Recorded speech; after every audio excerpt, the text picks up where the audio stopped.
Hello, and thank you for joining Hashtag No Limits. I am your host, Shelley Kino, and Hashtag No Limits is about people who society has placed limits upon, but who have busted through those limits. Ophelia says in Hamlet, "We know who we are, but not who we will be." And I believe that to be 100% true, and that there is no better example of that than the caterpillar turning into the butterfly. For those who don't know, the caterpillar literally dissolves into its cells and then reforms in the cocoon. And then, as if that isn't difficult enough, it has to struggle in order for its wings to be strong enough to fly to take it wherever it wants to go. Now, my guest today is I'm very interested in her story because she was diagnosed with inattentive ADHD, which is not a diagnosis that most people hear about. And so I am excited for her to tell us her story and to really get into what her life was like and is like now with the diagnosis. So then, Cynthia, oh my gosh, I'm tongue tied today. Thank you for joining me. How are you doing today? I'm doing well. Thank you. Good. Awesome. So tell us a little bit about yourself more than what I just said. Yeah, well, what struck me as you were talking was about changing from a caterpillar into a butterfly. And when I got diagnosed, what the doctor said to me is, "I envy you. You get to have a whole new life." And I certainly didn't feel that way as I was getting diagnosed with ADHD. And I didn't know, I knew some about it because my son had been diagnosed. But what I didn't know too, I've seen the caterpillars switch into the butterfly, and it might happen in less than 30 days. But actually, for someone with ADHD to learn to create a new life for themselves, I think I've read, and my experience was it can take 3 to 5 years. It's a process. It's not an overnight magical thing. But when I learned, I was 49 years old, and at the time it was my son's pediatrician that diagnosed me. I thought I was the only adult in the US that knew they had ADHD. So it was a very lonely experience. And then I found a book. It was the first book ever written about adults with ADHD. And in the back, they mentioned a woman in Bellingham. And she told me about the first conference that was being held for adults with ADHD. I went to that in Ann Arbor, Michigan, and Dr. Hallowell was there, Terry Matlin was there, Sari Solden was there. They had been known about their ADHD maybe for no more than 3 years. So it was just the very beginning of adults starting to know they had ADHD. And when I came back from that conference, I decided to start a support group for people with ADHD, adults. It didn't work out too well trying to have a group of mixed people. Some of them were successful in their lives and wanted to know how to do better. Some of them were on medical coupons because their ADHD and maybe co-occurring conditions enabled them to be labeled needing SSI. So the range is really different. And we always hear that about people with ADHD, that if you know one, you know one. There's so much range. And I started the support group, and I guess I went on from there. I ran that support group, but it became a nonprofit, and we ran it for 15 years called ADD Resources. And during that time, we had national conferences. They were all located in Seattle, but through that process, we had Dr. Dodson come, Dr. Hallowell came several times, Dr. Daniel Lehman, Kathleen Nadeau. So I get to know all these people, and it's surprising how many of them are still active in the field. And when I talk to them, they're so passionate, they say they're going to die doing this. And I guess I qualify for that too. So it's a love and it's a commitment. And actually, I did leave ADHD I retired from the nonprofit, and I trained to be a coach. And then I retired from everything when I was 67. But during COVID, just for fun, I was going to write a memoir for my children. I thought, we like to have something new to do, and learning how to write better and learning and I don't know with other ADD families, but in ours, we never really got to talk about what our lives were like. We just had to deal with what was going on the day to day. So I wrote the memoir for my children, but then it evolved. So it became a book about my life with inattentive ADHD. I hired a professional to help me. He didn't help so much with the writing as with the structure of the story. He said a book like this should be a hero's journey, which I think ties into what you're talking about, but you have a problem after a problem after a problem. And that's what my life had been like. And then, you come out of your chrysalis and you're wonderful. So that's what my book is about. It's called Living with Inattentive ADHD, and it's a memoir, but also a self-help book, because I explain how I improved myself before there were coaches, before there was a lot of knowledge about ADHD. And I think the things that helped me would still help other people. Yeah, absolutely. And so one of the things that I like to try to do when I have authors on is to offer the audience an opportunity to win a copy of the book. And so I'm glad you just mentioned your book today. So for those of you who are watching, the way that you can be entered in to win this book is to subscribe to the YouTube channel, share this episode either on YouTube or on Facebook, because you can watch it in both places, and then comment on this thread, either again on YouTube or Facebook. And you have 48 hours to do that, because I know not everybody who watches can watch it live. So I like to give the people watching in the replay an opportunity as well. And for this one, you probably are going to have a little bit more than 48 hours, because I'm actually going to be at a conference for the rest of this week. So I may not get a chance to check everything before Saturday or Sunday. But I really appreciate your book and the fact that you share your journey, because your journey was so incredibly unique. I mean, you're talking about 25 years ago that you were diagnosed as an adult, and the special ed law in the school systems was only about 20 or 25 years old at the time. And so what was your life like going through school? Because if I'm doing the math right, you were at the end of your schooling when the law came into play. Is that about right? Well, I don't know. I graduated from high school in 1961, and I graduated from college in 1965. Okay, then I did the math wrong. What year was the ADA? Is that what you're talking about? Well, I was talking about IDEA. So that one was in 1975. Ah, okay. But also, I wasn't well educated, and with my son that did have inattentive ADHD, we sent him to a private school, and someone was asking about, did we get accommodations for him? And it was like the question blew me away, because I said I never even thought to ask the school about that. I never shared his diagnosis with anyone. And I'm sure he's 48 years old now. So I'm sure he would have, been in that era where I could have accessed that law.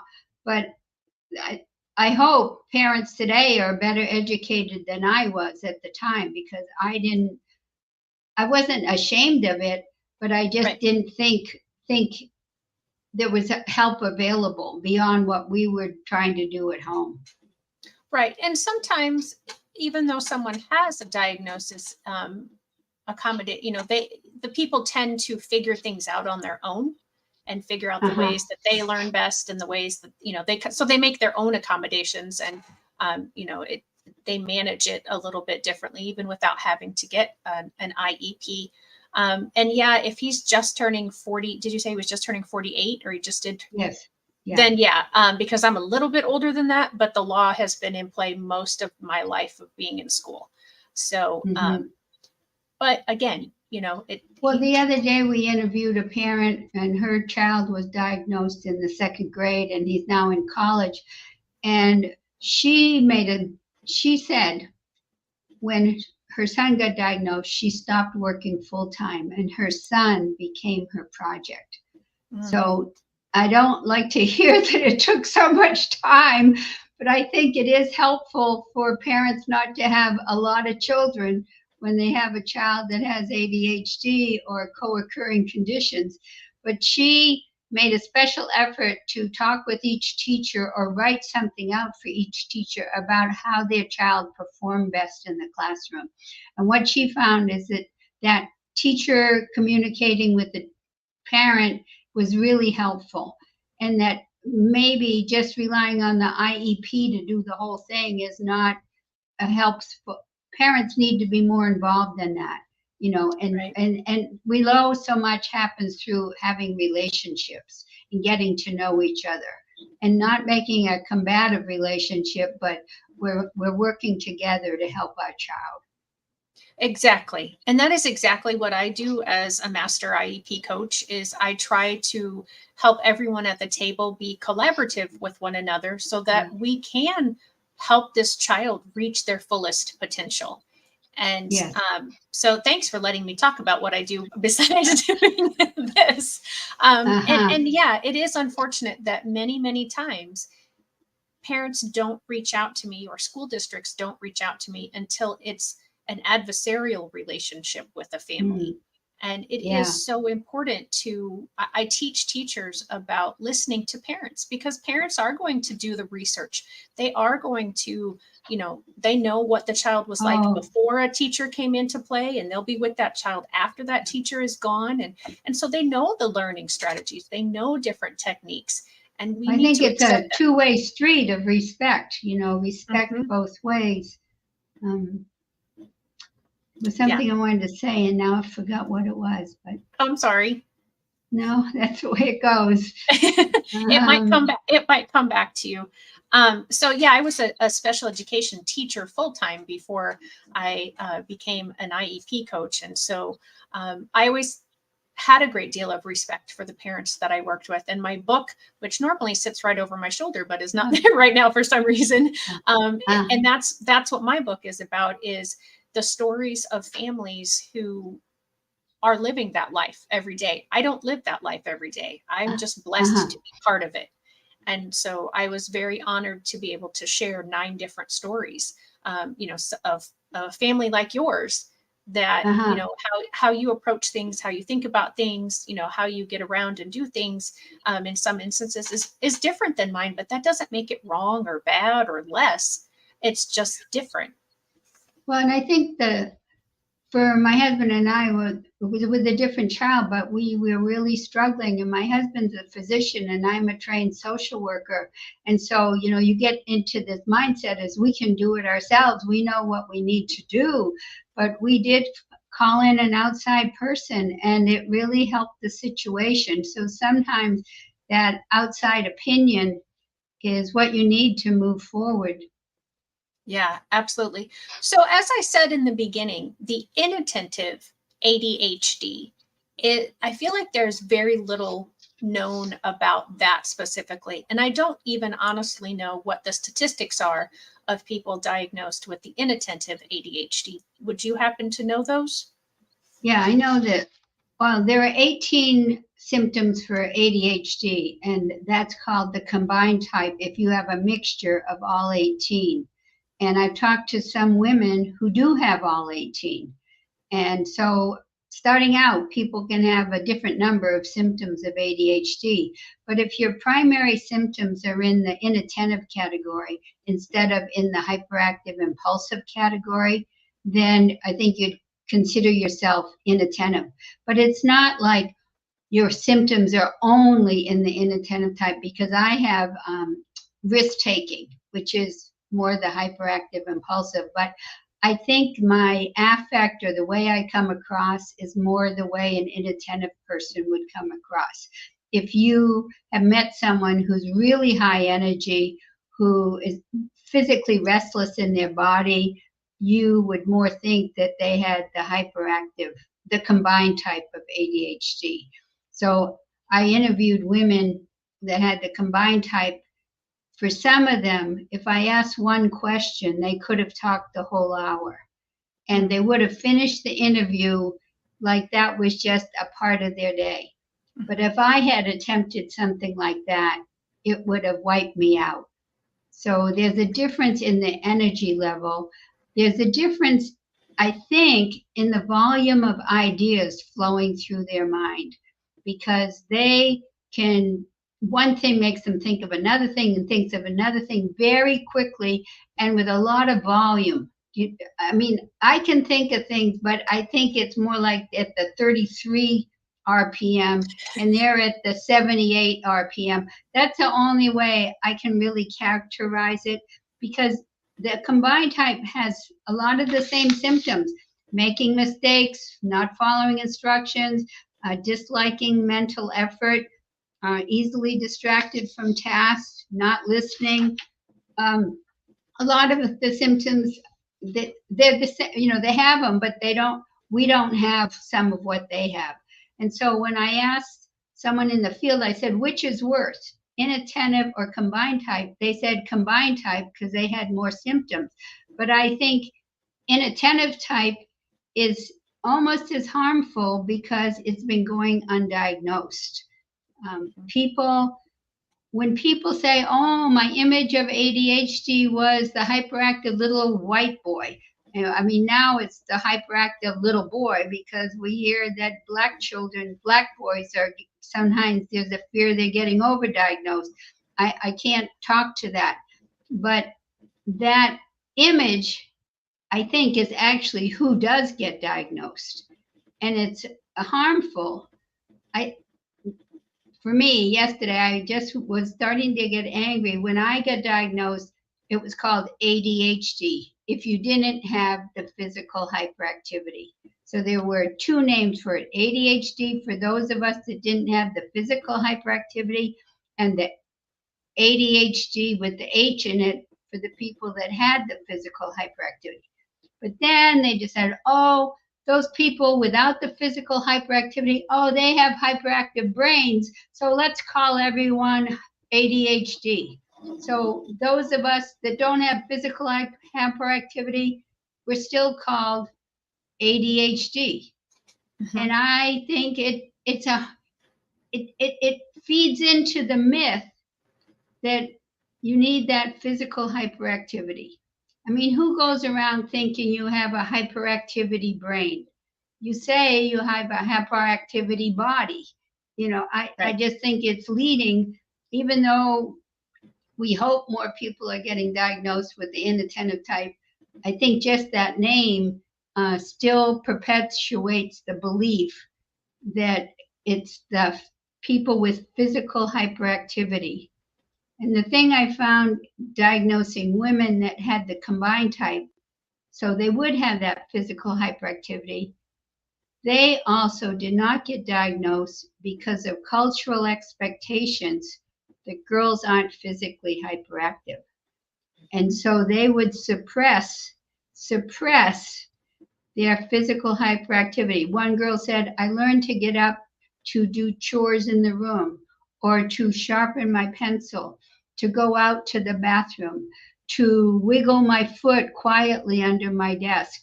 One woman said, I bit the inside of my cheek so I wouldn't move. So there were such strong cultural messages on the girls who have that combined type that they didn't get diagnosed either. And I started out this second nonprofit, the Inattentive ADHD Coalition, to say we wanted children with inattentive type to get diagnosed before age 8, and adults who went for help to get readily and correctly diagnosed. Because again, when they go for help, particularly the women, people weren't recognizing it. They were saying, oh, that sounds like depression. Oh, maybe that's anxiety. And while they might have had those conditions and the medications for those conditions helped them, the women I talked to said it helped somewhat, but there was still something else. There was still something else. And so until they had that final diagnosis of their ADHD and could put it all together, I don't know, but Dr. Dodson said that it was taking people 6 medications, wrong, medications for depression or anxiety before the light bulb went on and said, oh, maybe we should be thinking about ADHD. And the saddest cases for me is when I talked with these 25 women, many of them were in therapy for years during their life, and the therapist did not recognize it. Wow. So there's a great under education of the therapists and the physicians, needing to catch up of how it presents in adults. Actually, I got interviewed by a woman called Dr. Margaret, and even in our conversation, she was saying, oh, I had clients, I think, she's starting to think that she didn't know, she didn't recognize. Right. And when I went through social work school, we were taught that if a client is late for an appointment, you look on that as treatment to resistance. Oh, okay. And so, all of us people with ADHD that wanted help so much and we were late for appointments, we were thought to be resistant to treatment. Yeah. Oh my gosh. That's so sad. And it's so unfortunate, but it's so common that we don't recognize different skills, different abilities, or different disabilities. That someone who has been trained, I'm thinking about teachers, our general education teachers, they get such minimal training on special education. And then the training that they get is very overarching of what special education is and how it might work in a school, but they don't get a lot of education on how to teach or how to differentiate. But yet our law requires them to be in their classrooms all the time. And, it kind of sounds like maybe social workers are getting similar lack of training because so many social workers seem like they're not recognizing when someone has ADD or ADHD. I think there is a lot for people to learn, and maybe it shouldn't all be put on their training, but to be somehow for them to be aware that these are things you need to go out and learn about on your own. That there is a class you can read or a book you can take. And that's why I hope my book would give even therapists insight on how this feels, how it looks. Sometimes it can just be watching a video. The women I interviewed, so many of them figured out about their ADHD from watching TikTok or Instagram. So there's lots of ways. I'd say out of interviewing 25 women, 8 of them, that was what happened during COVID, without the structure of having to go to work. And some people, they said that's how they managed their lives, is being so busy, that they had to stay on task. They were under pressure, it created anxiety in them, but that's what helped them, is to be so busy. And when COVID happened and they stayed home, their lives fell apart. And I guess they ended up watching their computer screen and the light bulb went on. So, wow. That's incredible. So yes. At least now we know that there's good things about TikTok and Reels and all that stuff. It's helping people find out, some insight into themselves. What were your biggest struggles during school that now that you have this ADHD that you can go, oh, that's probably what that was? Well, I don't use this as an excuse, but I have a terrible memory for what happened in my childhood. And even I write, going back to a high school reunion is very stressful because people will come up to me and remember me and I don't remember them, or they'll tell me things that we did together and I don't recognize it. But one thing I remember is in high school, a neighbor would walk by. We walked to school together. It was like a mile away. She would walk by, and I never was ready when she came. I knew when she was coming. I never was ready. It was always 5 minutes more, whatever, that was a big issue. The other thing, I don't know if uh, I just say it for myself, but sometimes I think we think we're better than we were. Or, well, anyway, I was a high school cheerleader and we voted for who was going to be the captain of the cheerleaders. I thought I would be the one selected, and I didn't get a single vote. And so, yeah, I think, I don't know. I don't know if this is we talk about we have low self-esteem, but on the other hand, I think sometimes we have false high self-esteem, that we don't perceive ourselves the way other people are perceiving ourselves. It's that variability, because sometimes we could be we can, over respond to someone looking at us the wrong way or saying the wrong thing to us. But I just think we're a mixture of extremes in a way. There's a woman in Australia, she talks about the spikiness. And I think that really applies to us, that we're really good at some things and not good at other things, and we can't figure it out. And Dr. Hallowell said that leads to the anxiety, because you don't know when you can count on yourself. You don't know what the conditions are that make you perform well. So when I interviewed for college, I don't know, my score was like 460 or something the first year when I took junior SATs. And the next year, it was almost 200 points higher. I never thought twice about it. But when I went to interview at a college, the admissions counselor asked me about it. And she said, why was that? Were you sick that day? And I had no explanation, so, and I remember trying to write a paper and how I kept writing the first sentence over and over again. I just couldn't get started. I couldn't, and I would crunch it up and throw it in the wastebasket. So I started to save a lot of paper once I could learn to type, and you realize you could go back and change it later. It just, the flow, I could get in the flow, but before that, my writing was too slow to keep up with my thoughts. It was just a bad struggle. In college, we did research papers, and I would take notes on a 3x5 card. And because I had a challenge handwriting, I would figure out a code system. I'd say, well, the number 1 refers to this book, so I'd put a number 1 and the page number or whatever. And then I would have all these note cards that I'd be trying to arrange into topics. And somehow I would lose my concept of what number went with what book. So by the time I was writing the paper with the footnotes, it was all made up.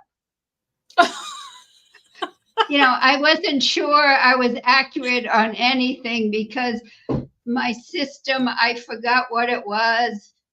So I remember those struggles more than something when I was a much younger child. Right. And I just wonder, I mean, when I hear the word inattentive, to me, that just speaks to that you have a problem staying focused and that you don't catch a lot of the things that are going on. And so right. I just wonder if it's not necessarily a memory issue that you don't remember those things as much as you just didn't catch them when they were happening, when you were going through school and going through high school. am I understanding the inattentive diagnosis correctly? I don't know that everyone with ADHD has a poor memory, but I do. Even now, if I read something on the screen and I need to use it when I go to the other screen because it's telling me how to change something, I have to print it out, because just going that far, I've lost confidence that I remembered it correctly, or that the words got in. So I rely on looking at things, reading things, instead of relying on my memory. And I wondered at some point when I read this article about how people remember, that I wasn't willing to do those things. To take flashcards and look at them over and over again. It was sounded so boring and tedious. So I think sometimes the skills to develop a better memory, I didn't want to do. So I wonder if I could have had a better memory, but beyond being built not to have a good memory, I made it worse by telling myself I don't have a good memory and not bothering to do those things. Or even where they say create a mnemonic or create a picture of all the things you need to remember. It just seemed, that in itself seemed like a complicated step to do. Right. Okay. Yeah. So the inattentiveness is your mind wandering away, not even being aware that your mind is wandering away. You're not engaged with what the teacher's saying. So you might come back in and be off place. You don't know where you should be. The class has read on to the next page and you didn't know that. You might be bothering your neighbor to ask them, what are we supposed to do now? What did she say? You've been visiting Hawaii in your mind, or you've been noticing something out the window. Then you don't listen to the instructions, so you might not complete the paperwork. You might not do the second side. Just a lot of things of, well, I listened to someone the other day, and Russell Barkley and Sam Goldstein thinks that the inattentive type of ADHD in the future will be called slow cognitive tempo. That we're not quick on the uptake. Like if people tell jokes, I'll say, I don't get it. Everyone else is laughing and I'm saying I don't get it. So I don't know it's hard to say if I have a brain that processes more slowly than other people, because you don't know how other people, how they're processing things. But that's what they think. Slow. And there used to be 2 children in a video where one had the inattentive type and one child was just neurotypical. And visually, you could just see the difference. Really? Oh, yes. And I talked to a woman at Duke. She's so confident. She said, and I have this confidence too, that she could walk into a classroom and within a few minutes point out the 2 or 3 children that needed an evaluation. Really? Wow. And so that is not a skill I have. My hope. Have you tried it? You study each child. I feel as though go in and observe for an hour. Go in and observe for an hour. Yeah, I mean, I do see when I'm in classrooms, because I still sub occasionally, and so when I am in classrooms, there are some students that I think, oh, they might need a little something extra, or, because as a substitute, you don't usually get the list of, oh, these students have IEPs or 504s or medical needs or whatever. You just get the class list. And, so I don't always know, but I mean, I will be 100% transparent. When I took my test for special education, the lowest score that I received was on recognizing all the different disabilities by their characteristics. And I'm actually kind of okay with that because I think that helped me to see my students as a student first and not as whatever it was that made them eligible for special education. Well, that's good.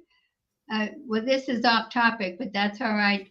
I was a teacher for 2 years of emotionally disturbed blind children. That's why I went on to be trained as a social worker. But the first week, there were like 30 children in this residential facility, plus the staff. I thought I would never learn their names. And I went home every night just focused on the children's blindness, thinking about it, being overwhelmed by it. And then after like 2 weeks, when I knew everyone's name, they were just children. I didn't notice the blindness. And, it was an element, but it wasn't the child. Right. And I think the same, what you're describing there. But what our hope is that teachers know normal childhood development and, what do you call that curve? The bell-shaped curve. The bell curve, so they could recognize they could tell the children that are off the bell-shaped curve, that are on the end of the bell-shaped curve. That's what we're saying. Those are the children they should say, let's learn more about this child and what their challenges are. Because I think it's Ross Greene that says, every child wants to be successful. And if they're not being successful, something's getting in their way. Right. Yeah. And the other thing that I really appreciate from him is that most people think that children will behave if they want to behave, but he says children will behave if they can. So I do very much appreciate that in him. As a parent, that's kind of hard to swallow. Yeah. We had a son that got in trouble with the law, so it's kind of hard to think that he couldn't have controlled that, but maybe it's true. Well, and you did say, is this the same son who has ADD? Should I tell you more about our organization? Because what happened? Well, this son got diagnosed with bipolar disorder. Okay. And that things changed. While you're a teenager, things changed a lot. And he straightened his life out. So he's married and has children. But teenage years can be a new ball of wax, I guess I should say. But I wanted to talk about the Inattentive ADHD Coalition. We started it because of inattentive being underdiagnosed. But in the 2 years that I've been out back in the field and reading people on social media and, attending webinars and stuff, I realized there's a whole group of children that don't get diagnosed. I think, as I said, the only ones getting diagnosed are the ones that are physically hyperactive. That's still the mindset. They're the children that are causing problems in the classroom. So it's not up yet, but our new focus is going to be that all children need to be screened for ADHD before they finish the 2nd grade. We know that about 10% of the population has ADHD, and we now know that if it's not diagnosed, their life expectancy is 12 years less than someone without ADHD.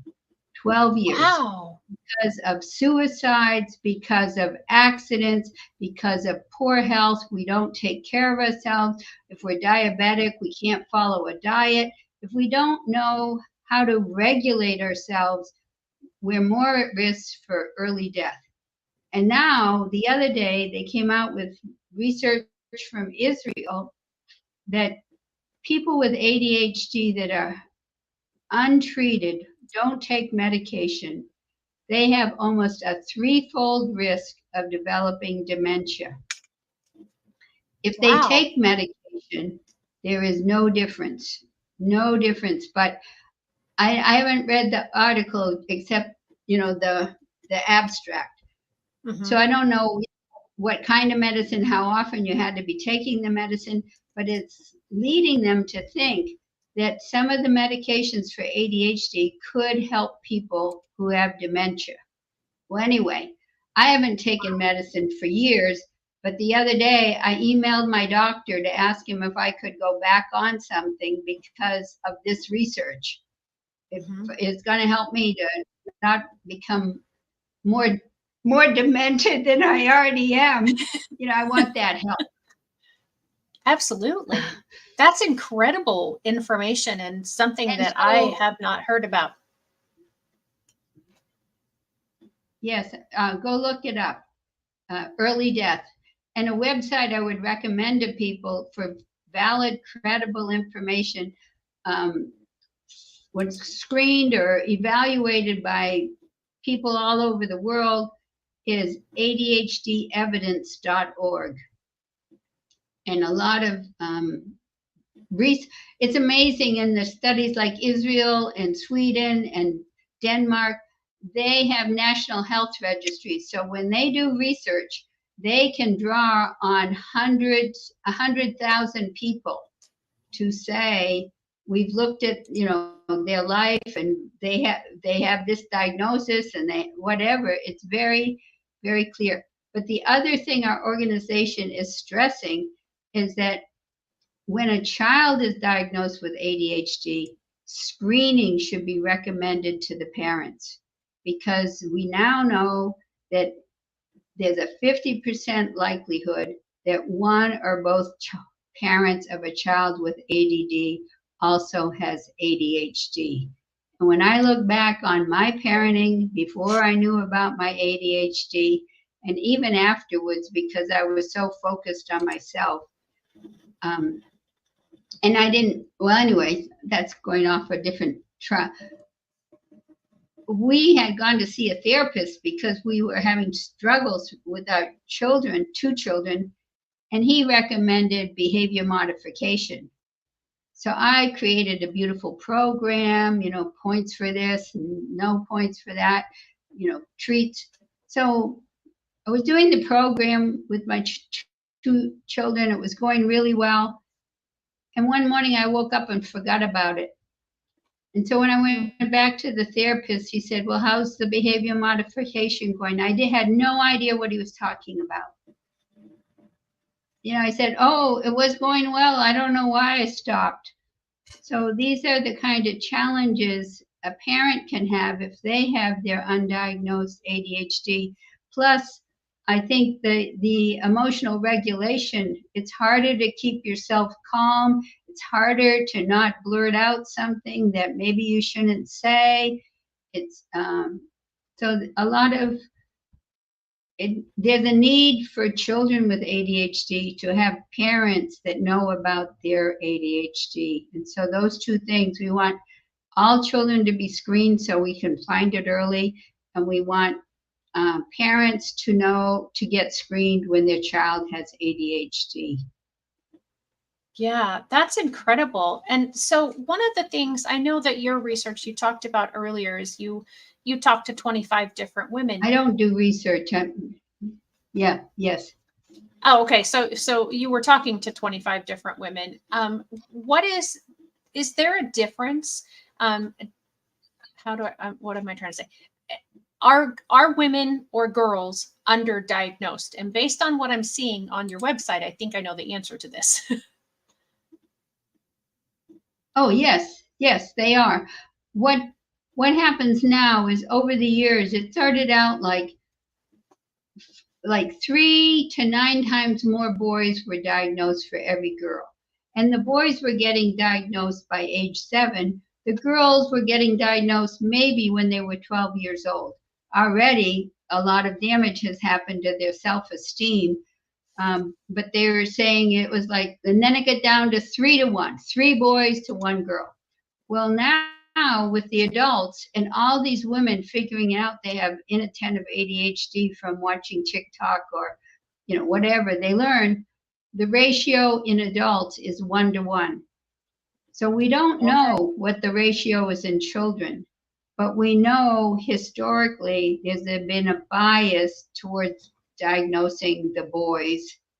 Mhm. And we know that girls, whether they have combined type or inattentive type, have been underdiagnosed. But there are also boys that have the inattentive type, and they've gone undiagnosed too. Yeah, and I have a feeling that So as I mentioned at the beginning, I'm surprised you didn't know all this. I'm happy you're learning this. yeah, me too. And I love, this is the kind of You stuff can that I love share to learn the about. knowledge. Yeah, absolutely. So, and the other thing to know is children with, if you have ADHD, your likelihood of having a co-occurring condition is higher. Right. The OCD, the bipolar, the Tourette's, the autism, even asthma, sleep Oh, disorders. So for me, yeah. So I tell people I was lucky. I didn't develop depression. I didn't develop anxiety from going undiagnosed.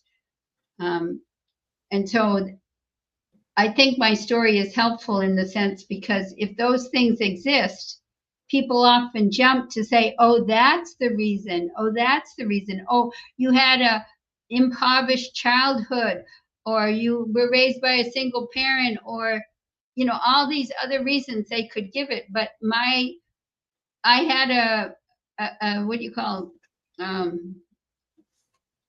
don't know what word to use, but I had a two-parent family. My dad earned a good income. My mother stayed home. I had structure. I had all the right things, mhm. but I still had problems. And so it's harder to say, oh, these other things caused the problems because you could rule those out. The problems I had were because of undiagnosed ADHD. Right. Exactly. And I absolutely, I didn't know the exact number ratio, but I did think that girls were underdiagnosed, but I just think in general, the inattentive part of ADHD is, or ADD is underdiagnosed. And it was something that I had heard as a special education major. But again, I don't feel like our general education teachers get that same sort of training. And so they get students in their classroom and they hear that the student has ADD or ADHD, and they assume a certain characteristic or set of characteristics, and Yes. then they treat the students as such.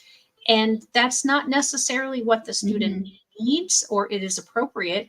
And what you just said a second ago about the comorbidity of different um, other disabilities that, Yes. you know, a lot of times in a setting, and, you know, because I'm a teacher and that's my background, that, you know, that's where I always think about, and that's the setting where kids are the most away from their home, is that we want to just say, oh, okay, this is all an autistic, under the autism umbrella. So all these characteristics that you're showing. So we're going to treat this with the approach from autism. But really, if they had an approach from ADHD or executive functioning deficits, then what they were doing with the student would likely be different, and the student would probably be more successful.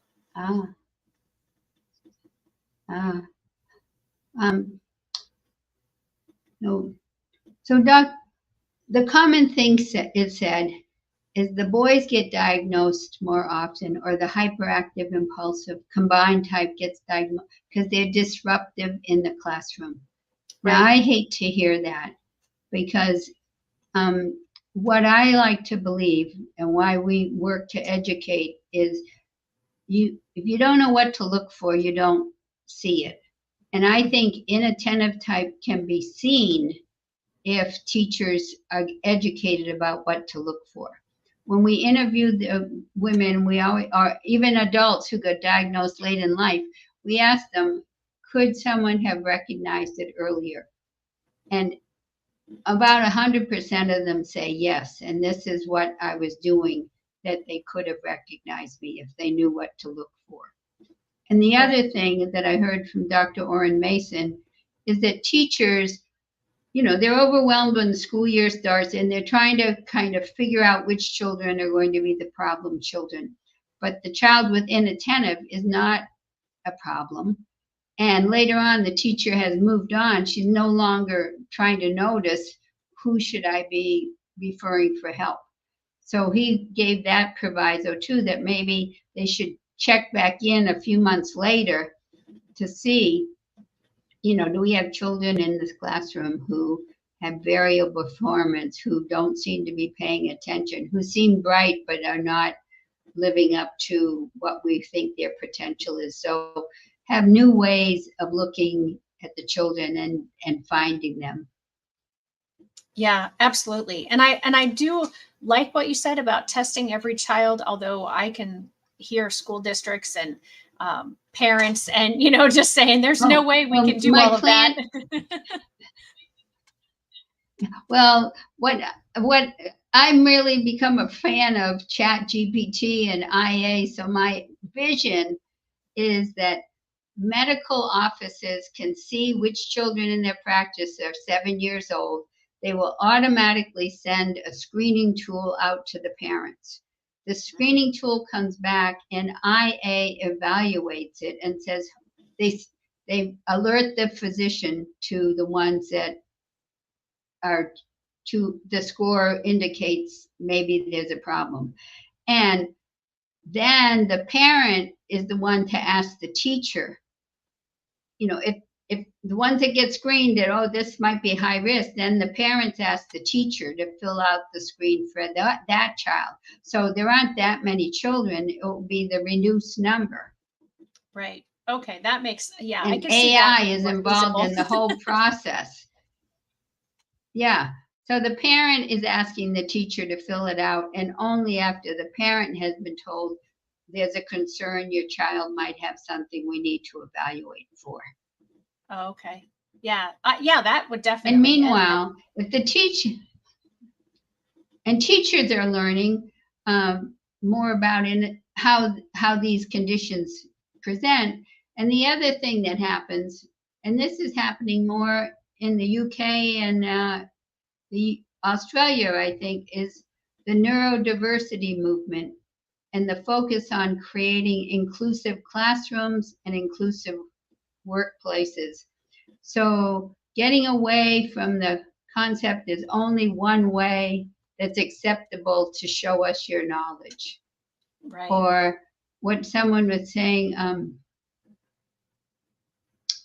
there's only one way to show your knowledge, and that getting up to walk around the classroom is going to be appropriate. Someone said to get a F on a paper because you turned it in late.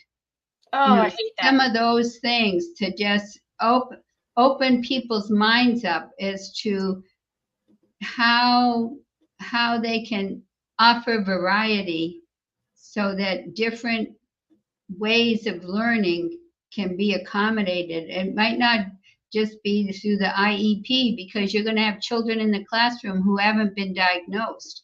So just offer these different approaches as part of how you teach. Yeah, exactly. And it will help everyone. Absolutely. How many times have we found something that we said, we're going to make this accommodation for someone in the disability community, and then it ended up being beneficial to a huge majority of the population? Oh, yeah, like the sloped sidewalks. People on skateboards, people in wheelchairs, people riding their bikes, blind people. I think it's easier not to have to step off a curb. Yeah. And when we had the first conference for ADHD, there were a lot of things that made it difficult for us to get around. And afterwards, we put these suggestions into the university, and we thought these are things that will help everyone. Absolutely. Yeah, 100%. Well, Cynthia, I so much appreciate you being here with me today and sharing so much information about inattentive ADHD, because I do feel that it is not mentioned enough. It is very overlooked. It is very misunderstood. And I was so excited to find you. I don't even remember how I found you exactly, but I'm so glad that I did. I think it was LinkedIn. And I just want to give you one last opportunity. We're almost to the hour mark, so I want to make sure that you have shared everything that you wanted to share. Well, I was going to share my book cover, but maybe you have a picture of it. I think I can go. I thought I had it up a little bit ago. I mean, okay. Yeah, it's okay.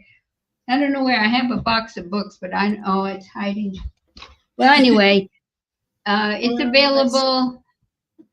It's available at Amazon, and if you buy it there, I'd love a review. But otherwise, I'm trying to get people to buy it from their local bookstore or the library, because I've read about Amazon being so monopolistic. Yeah, let me see. I had it up when we first started. Where did I put it? Okay. Oh, it's under living. Yeah, this one, living here. Okay. Under this one, living with inattentive ADHD. Yep, my computer has decided to go to sleep. There we go. Yeah, living with inattentive ADHD, climbing the circular staircase of attention deficit hyperactivity disorder. And like I said, for those of you who are watching live or are watching in the replay, make sure that you like this channel on YouTube. If you're not already a subscriber, do that. And then share it on YouTube or Facebook and comment on this particular episode. And you will be entered in to win one of these books. I cannot speak. A copy of this book. Oh my goodness.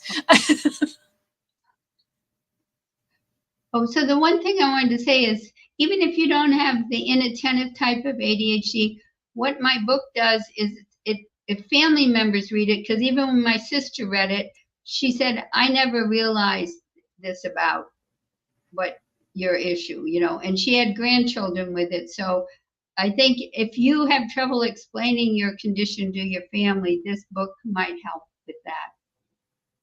Yeah, absolutely. And that is some of what my book does as well. It gives that insight because for some reason, people are more willing to share when it's going to be on paper than if they're doing it face to face. Well, I think some of that's just people are shy about public speaking. Yeah, probably. And nobody likes to talk about the things that they struggle with. We don't want to talk about and bring other people down or have other people feel sorry for us when it's just our life and it is what it is. So again, Cynthia, thank you so much for being here today and for joining me. I very much appreciated our conversation. I look forward to following you continually and seeing what other wonderful things you are up to. For everyone else, please join me next week, same time, same place. I will be having Sam Young from the Young Scholars Academy on with me, and we will be talking about all the great things that are happening at the Young Scholars Academy. Thanks, everyone. Have a great week. Bye-bye. Okay, goodbye.